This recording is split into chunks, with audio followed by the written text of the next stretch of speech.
Somewhere in the Ethiopian highlands, monks have spent over 1,000 years guarding a book the rest of the world was told to forget.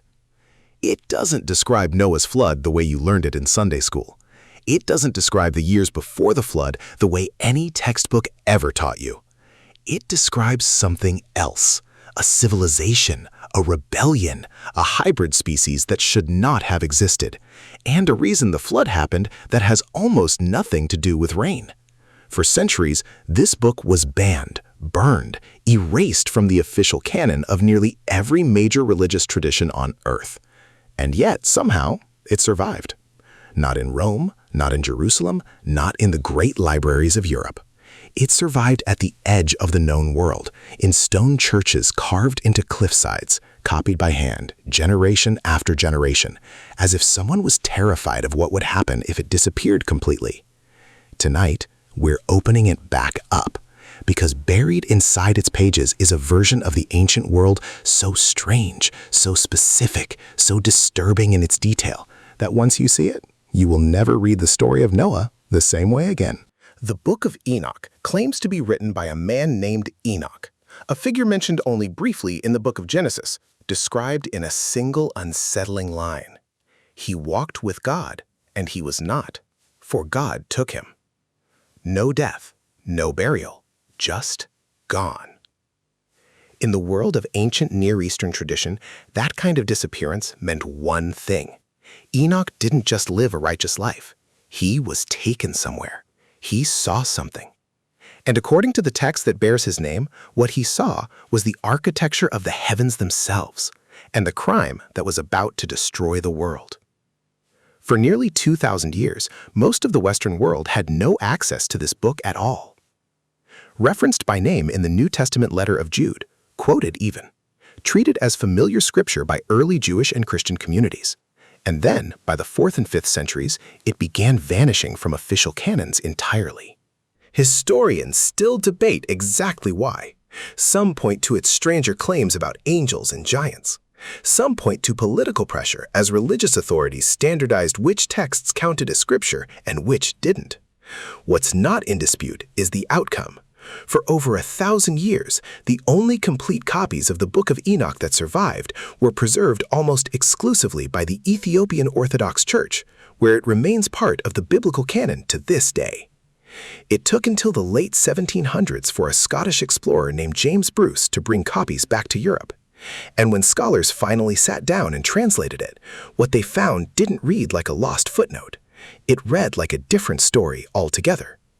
But this wasn't the only clue that something had been deliberately buried. Genesis gives you 6 verses about the years before the flood. 6! The sons of God saw the daughters of men, that they were fair, and they took them wives. Giants were on the earth. The world was corrupt. God regretted making humanity. The end. That's it. That's the entire biblical account of what may have been thousands of years of human civilization before it was wiped from the earth. The Book of Enoch does not skip past this moment.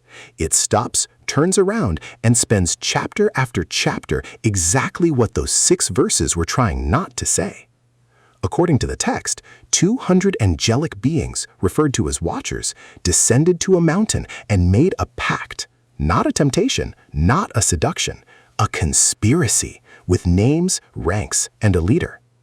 The text names their leader as Semjaza and lists his followers one by one, as if compiling a roster of defectors from a heavenly army.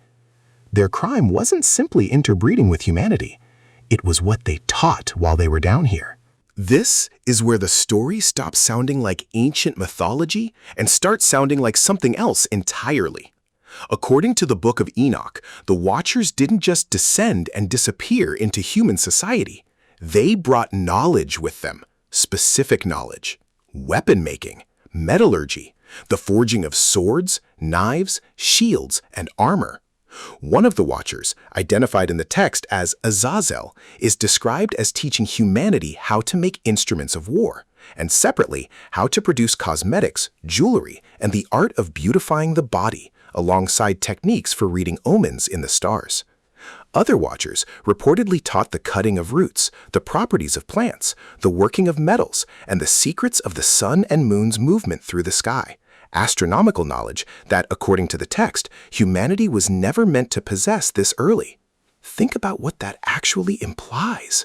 This isn't a story about forbidden fruit. This is a story about a technological transfer, a leap. Knowledge arriving centuries, maybe millennia, before human civilization was supposed to develop it on its own. And the text is explicit that this leap is what broke the world. Weapons led to war. Cosmetics and adornment led to vanity and deception.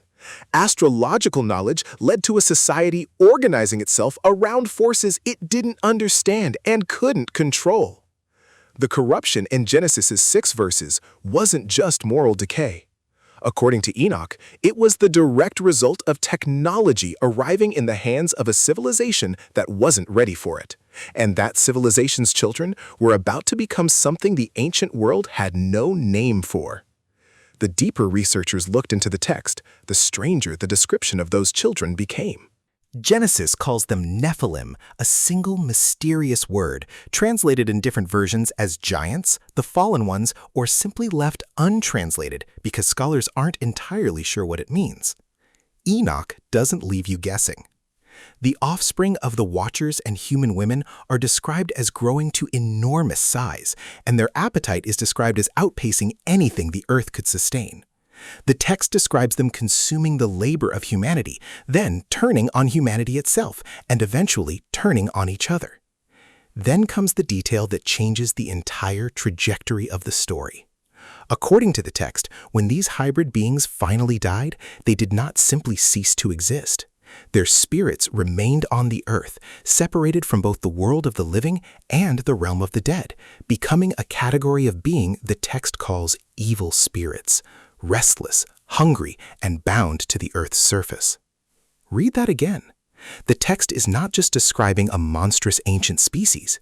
It's offering an origin story for something else entirely, a category of malevolent, disembodied entities that haunt the earth because they were denied the normal fate of either the living or the dead. Whatever your framework, theological, mythological, symbolic, that is one of the most specific and unusual explanations for the existence of evil found anywhere in ancient literature. And it raises an uncomfortable question modern readers rarely stop to ask. If the flood was meant to erase the Nephilim's physical bodies from the earth, what, according to this text, was it not able to erase? Here's where the investigation takes an unexpected turn, because the Book of Enoch doesn't stay locked inside myth. It gets specific, uncomfortably specific. The text describes Enoch being taken on a guided journey across the earth, shown mountains, rivers, and regions with descriptions detailed enough that generations of researchers have tried to map them onto real geography. One passage describes a mountain range where fire burns continuously, described in terms that some later readers connected to regions of volcanic or geothermal activity, long before the ancient world had a scientific vocabulary for such phenomena. Another passage describes a place of judgment, a deep chasm reserved for the fallen watchers, sealed away until a final reckoning. Imagery that echoes descriptions found in later apocalyptic literature across multiple traditions.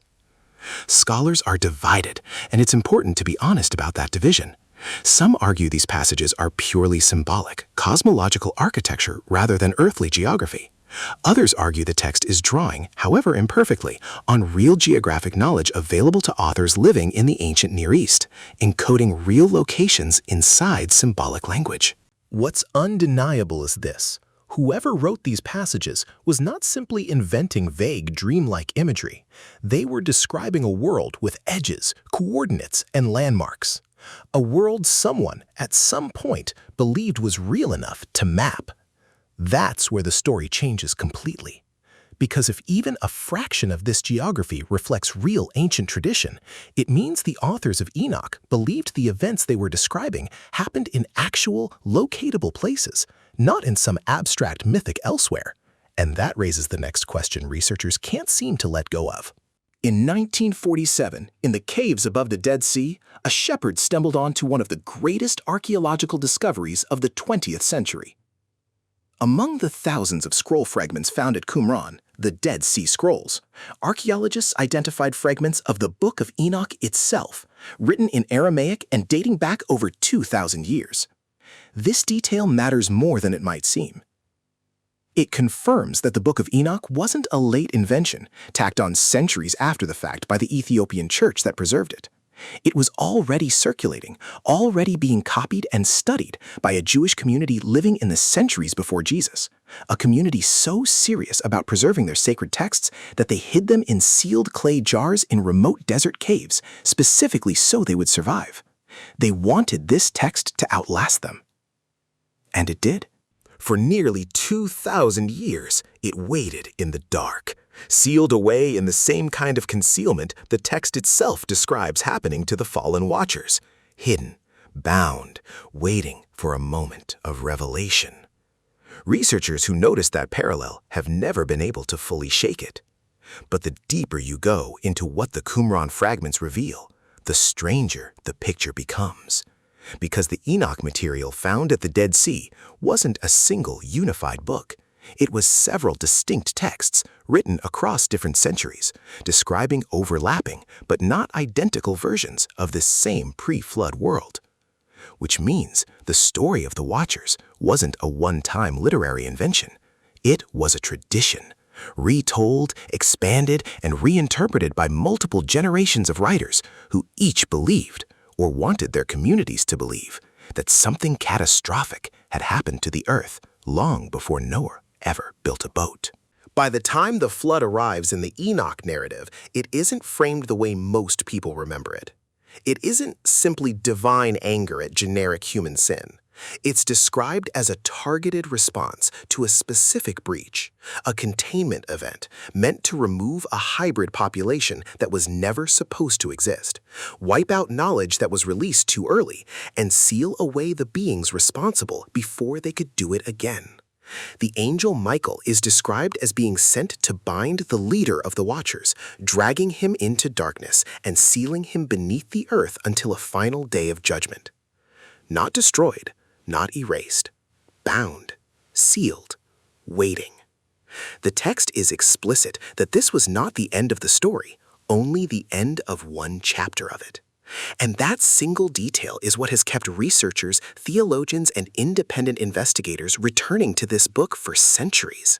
Because if the flood was a containment event rather than a total ending, if entire categories of beings, knowledge, and consequences were sealed away rather than destroyed, then the 6 verses in Genesis were never describing the whole event.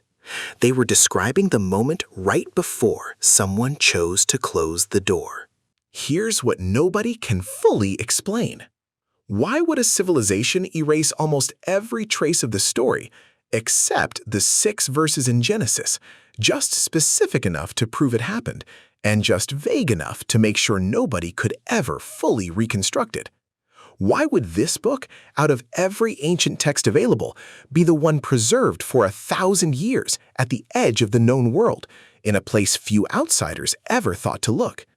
And why does a text written more than 2,000 years ago describe a pre-flood world that feels less like a folktale and more like a cover-up?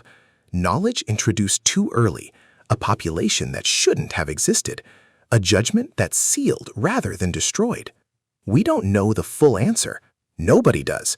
What we have are fragments, a banned book, a handful of scrolls hidden in desert jars, and a tradition that refused to die no matter how many times it was pushed to the margins. Maybe it's exactly what it appears to be, an ancient community trying to make sense of violence, corruption, and catastrophe the only way they knew how, through myth, symbol, and story.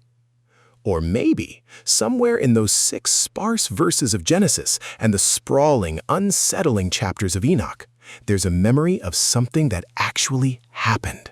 Something someone, a very long time ago, decided the rest of us were better off not fully remembering.